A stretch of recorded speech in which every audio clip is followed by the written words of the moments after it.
Vamos nessa aula falar dos estados físicos da matéria e fatores que influenciam na mudança desses estados físicos.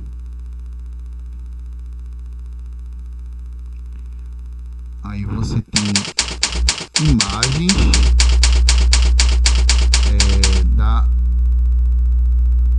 de paisagens mostrando água. Aqui está mostrando imagens que não são da nossa região, né? Essa é uma região dos polos da Terra, onde as temperaturas são abaixo de zero a maior parte do tempo, tá? E está mostrando aqui a neve, né? Que é água no estado sólido, né? Aqui já está mostrando um rio, né? Água no estado líquido. E aqui nós devemos prestar atenção nessa foto mostrando aqui essa fumaça, que é o estado gasoso ou estado de vapor da água. E os estados físicos da matéria são, então, diferentes formas de como uma mesma substância pode se apresentar no espaço. Tá? Aqui mostrando água no estado sólido, na neve. Aqui a água de um rio líquida, tá? A água aqui se movimentando em correnteza, e aqui o vapor, né? Se dissipando no espaço. Tá? Isso acontece não só com a água, substância química H2O, mas com todas as outras substâncias que existem em nosso planeta e no universo. E aí vamos ver as características desses estados físicos. Tá? Então aqui está mostrando essas bolinhas verde, tá? E dessa outra cor, roxo, aqui está mostrando a disposição espacial e o arranjo das partículas de uma substância no estado sólido. Tá? No estado sólido é quando os átomos das moléculas que constituem a matéria, que é tudo aquilo que possui massa e que ocupa um lugar no espaço, tá? O estado sólido é o estado em que esses átomos, né, aqui representado pelas bolinhas, estão em um estado de agitação térmica baixo, né, podendo ser concentrados mais átomos em um mesmo espaço físico, né? Então aqui está mostrando aqui as bolinhas todas ordenadas, as verdes aqui formando a fileira, tá? Bem juntinhas, tá? Então esse arranjo aqui das partículas, dos átomos que formam a substância nesse estado, tá? Esse arranjo deles faz com que no estado sólido a matéria ela possua uma forma e um volume fixos, né? Como exemplo aqui da bola de bilhar no estado sólido, né? Se você pegar essa bola e colocar em um copo, né, ela vai continuar sendo esse formato aqui de bola, porque aqui está no estado sólido e as partículas de matéria que formam aqui a bola estão do jeito que aqui, tá? Organizadas de forma ordenada, com baixa agitação térmica, ou seja, as moléculas estão com bem pouca energia em relação aos outros estados físicos, tá? E isso faz com que haja uma forma e um volume fixos, tá? E isso também se deve devido ao esse estado de agitação baixo, né? Por possuindo forma e volume fixos, né, se deve à pouca energia que está presente nas moléculas nesse estado, fazendo com que a força de atração seja maior que a força de repulsão, tá?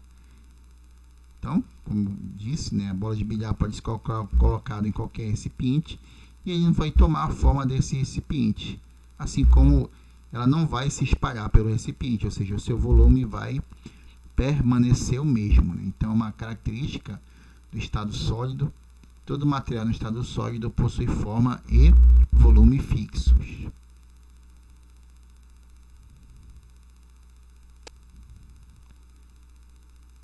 E aqui já está mostrando o arranjo das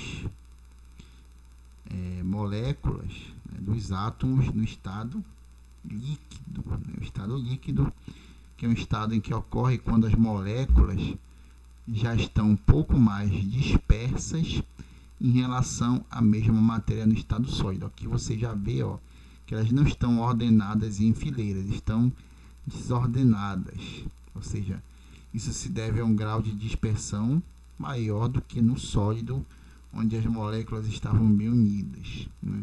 E essa dispersão mais alta das moléculas em relação ao estado sólido faz com que substâncias no estado líquido, né, apesar de terem um volume fixo, teriam uma forma que pode variar, né? Você pode pegar uma garrafa de meio litro de água, colocar num copo, tá?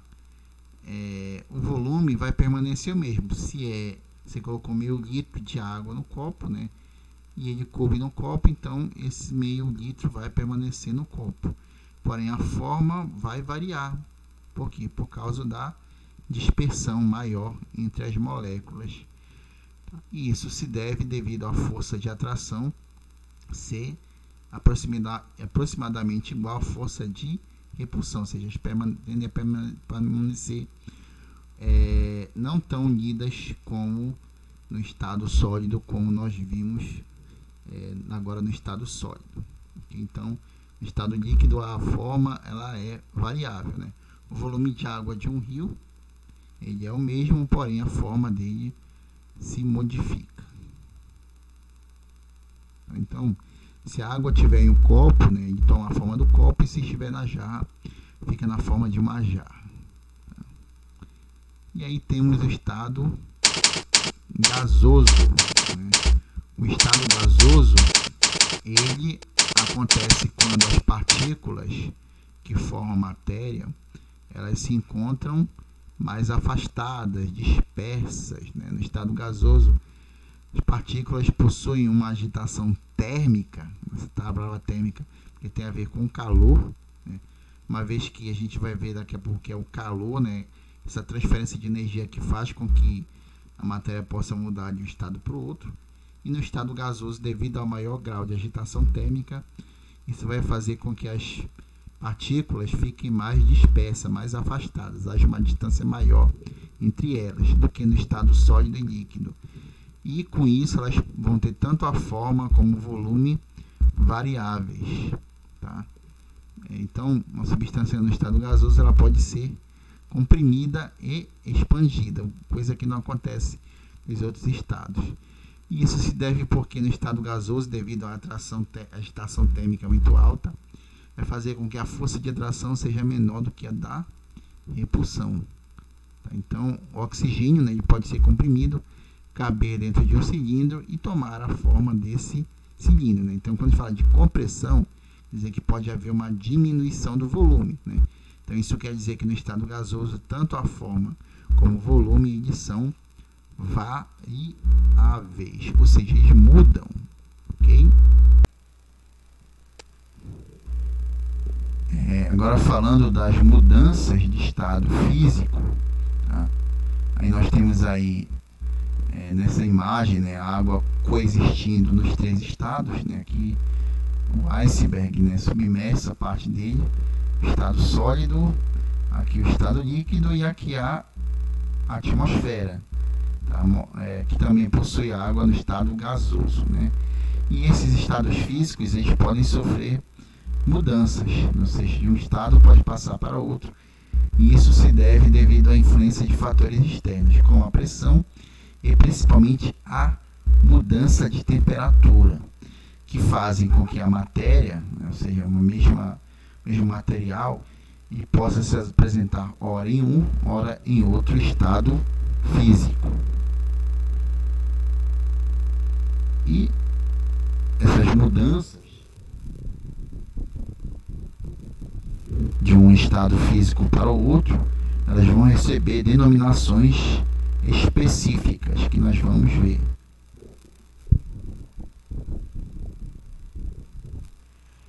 Aí as mudanças de estado físico, né, que está mostrando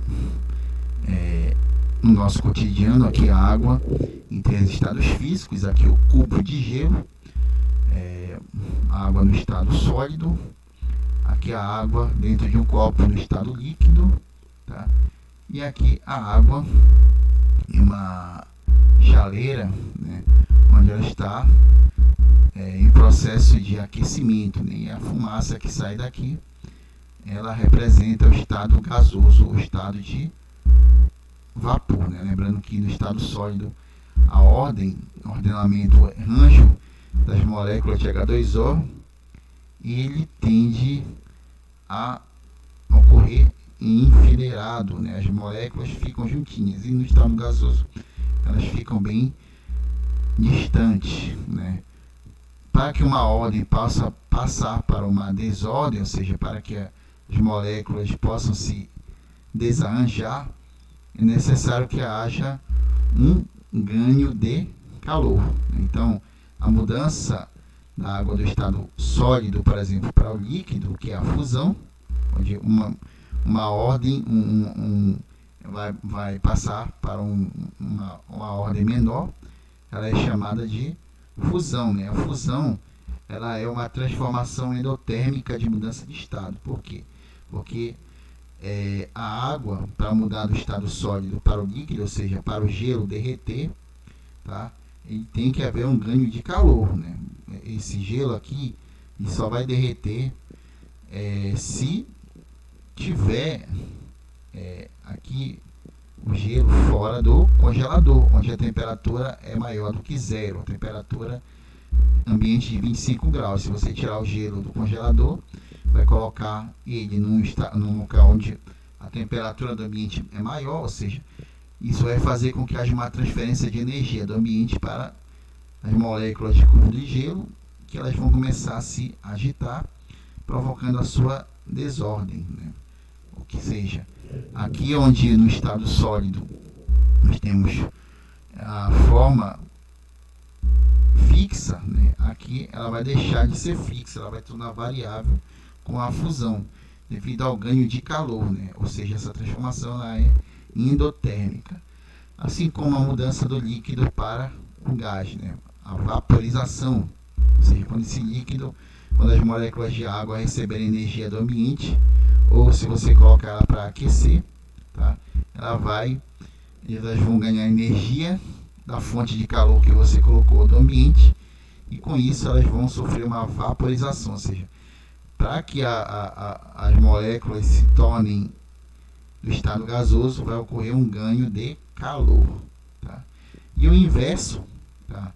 As mudanças do gasoso para o líquido e do líquido para o sólido, elas vão ocorrer com a liberação de calor, né? Quer dizer, aqui, ó, no líquido as partículas estão mais desarranjadas do que aqui, e para que elas fiquem mais juntinhas é necessário que haja uma liberação de calor por parte delas, ou seja, um resfriamento, né?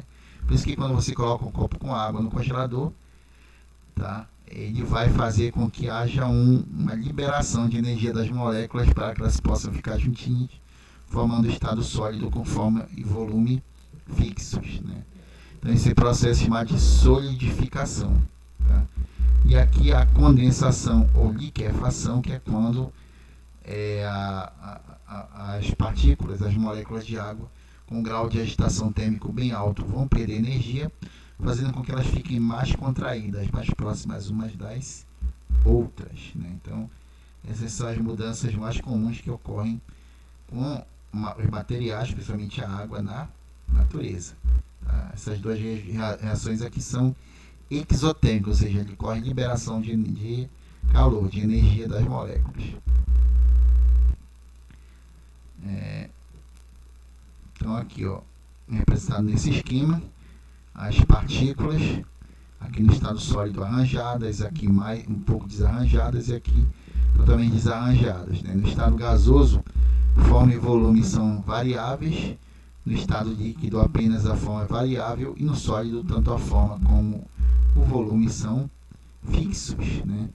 E tem uma quinta mudança, que é quando as partículas aqui sólidas passam extremamente para o estado gasoso, que é chamado de sublimação. A sublimação é um processo endotérmico, ou seja, tem que ganhar energia, o material, as moléculas, para que elas mudem para o estado gasoso. Então, o gelo, sorvete aqui derretendo, é um processo de fusão, né? Se você não tomar logo o sorvete, ele vai virar um líquido, porque a temperatura do ambiente vai passar para as partículas das substâncias que formam sorvete, tá? Que é aí um processo endotérmico. Okay? Aqui as bolinhas de naftalina, elas vão diminuindo aos poucos até desaparecerem, porque elas vão sofrer uma mudança de estado físico, ou seja, o sólido vai virar estado gasoso. E aqui está mostrando o gelo seco, né? O gelo seco, tá? que é um estado sólido, tá? E ele vai então sofrer uma mudança para o estado gasoso diretamente sem passar para o líquido. Esse processo é chamado de sublimação. Gelo seco, né? Corre também com a naftalina. E o ciclo da água, que graças a ele nós temos água em rios, água nas nuvens, nós temos as chuvas, né?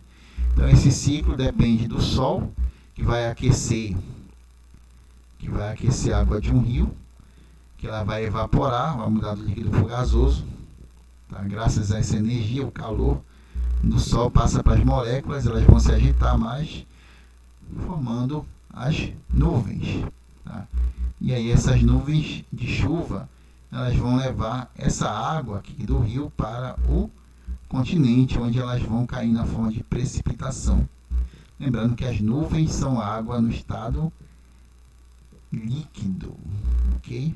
Mas antes do estado líquido, viraram vapor graças à ação do sol. Então aqui no ciclo da água ocorrem duas mudanças: a evaporação, tá? E a condensação, para formar as nuvens, condensação ou liquefação. Aqui está mostrando uma panela com água fervendo, ela borbulhando. Ela está borbulhando porque você está fornecendo calor aqui para a água na panela, né? Ela está mudando de estado líquido para o gasoso. E essa mudança rápida é chamada de ebulição, tá? Que é uma vaporização mais rápida do que a evaporação da água de um rio, que acontece no ciclo da água. Em relação às mudanças de estado físico, é importante a gente falar de características importantes. Precisamos, por exemplo, saber o que significam os pontos de fusão ou solidificação, tá? Também chamado de PF, né? É a temperatura em que uma substância muda do estado sólido para o líquido, ou também vice-versa, tá bom? Fusão, apesar da fusão ser a mudança do estado sólido para o líquido, no caso da água a 0 graus, né? Mas essa também é um ponto onde ela pode mudar do estado líquido para o sólido, tá? E é obtida em uma dada pressão, né? Quando essa não é citada, consideramos a pressão atmosférica de 1 atm. Tá? E aí, além do ponto de fusão, nós temos o de ebulição. Tá? O de ebulição é a temperatura em que uma substância muda do estado líquido para o estado de vapor e também vice-versa, ou seja, do vapor para o líquido, ou seja, tanto o ponto em que ocorre a em que ocorre a vaporização, como também a condensação ou liquefação, e obtida em uma dada pressão. Quando essa não é citada, nós consideramos também a pressão atmosférica. E através de diagramas, de gráficos, nós podemos verificar o que esses pontos de fusão e ebulição o que eles fazem com os estados físicos. Você na temperatura da água pura, né, a água que só tem copo com água só com H2O, né, a uma pressão de 1 atm, tá? A menos 10 graus, a água se encontra no estado sólido, né, com forma e volume fixos. Tá? À medida que a temperatura vai aumentando, tá? Se aproximando de zero, né? Quando ela chega em zero, nós temos que zero é o ponto de fusão da água. É o ponto onde ela vai mudar do estado sólido para o líquido. Então, nesse ponto aqui ocorre a fusão do cubo de gelo, por exemplo. Ele vai começar a derreter. Tá? Vai derreter e vai virar água líquida num copo de água, por exemplo. O gelo você deixa num copo de água, a 0 graus ele vai receber a temperatura do ambiente e vai se tornar líquido. Tá? E de 0 até 100 graus, né, a água do copo vai permanecer no estado líquido. Né? E acima de 100 graus acontece o quê? Bem, em 100 graus tá, vai ocorrer,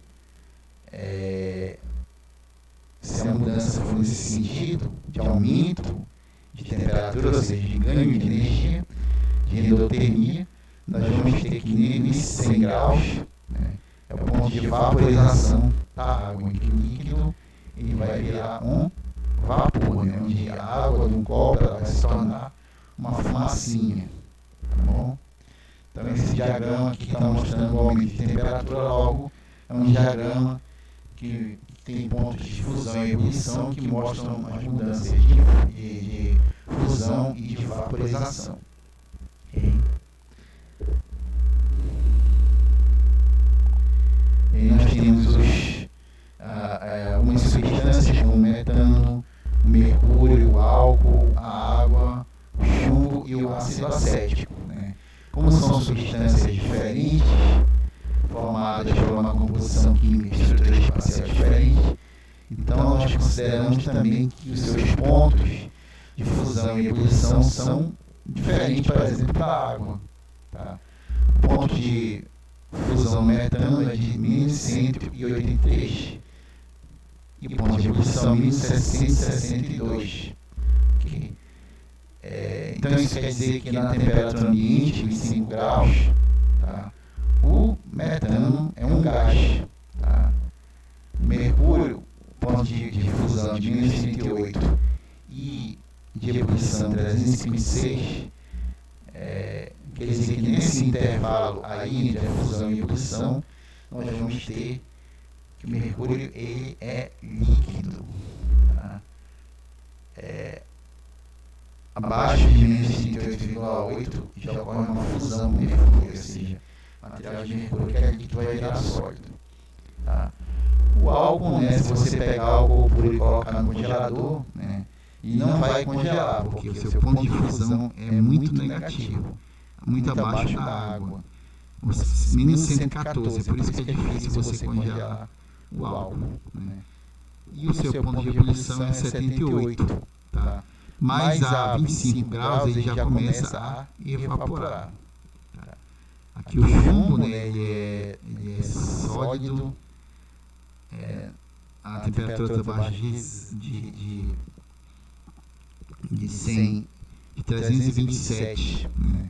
Ele vai ser sólido, tá? E ele é líquido nesse intervalo, 327 a 1749. E o ácido acético acima de 16,6 ele é líquido e é líquido abaixo de 118. Tá? Quais deles vão ser líquidos então a temperatura ambiente? Tá? Mercúrio, o álcool, a água e o ácido acético, né, a temperatura de 25 graus. Todos aí vão ser líquidos. E aí temos que falar, além da mudança da temperatura, as temperaturas de fusão e ebulição, temos também que a pressão atmosférica ela pode fazer com que a temperatura necessária para ocorrer uma fusão ou ebulição ela seja maior ou menor. Pressão e temperatura, então, são diretamente proporcionais, ou seja, quanto maior a pressão, maior a temperatura de ebulição, ou seja, indica que a substância muda do estado líquido para o gasoso.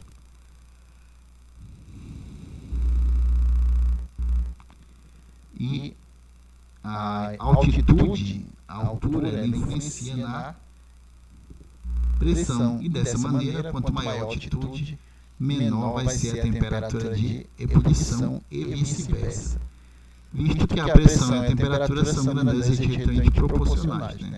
É por esse motivo que a água ferve, tá, a uma temperatura muito mais baixa nas montanhas do que ao nível do mar. Okay? Então aqui, ó, a altitude ela vai fazer com que a pressão atmosférica ela diminui. Tá? E isso faz com que a temperatura de ebulição seja menor quanto mais alto for a localidade. Santos, que está a 0 graus, tem um ponto de ebulição de 100 graus. E La Paz já é 87, ou seja, a altitude influencia na pressão, influencia na temperatura. Então, sobre os estados físicos da matéria e as mudanças de estado físico, isso que eu tinha que passar para você. Obrigado pela atenção.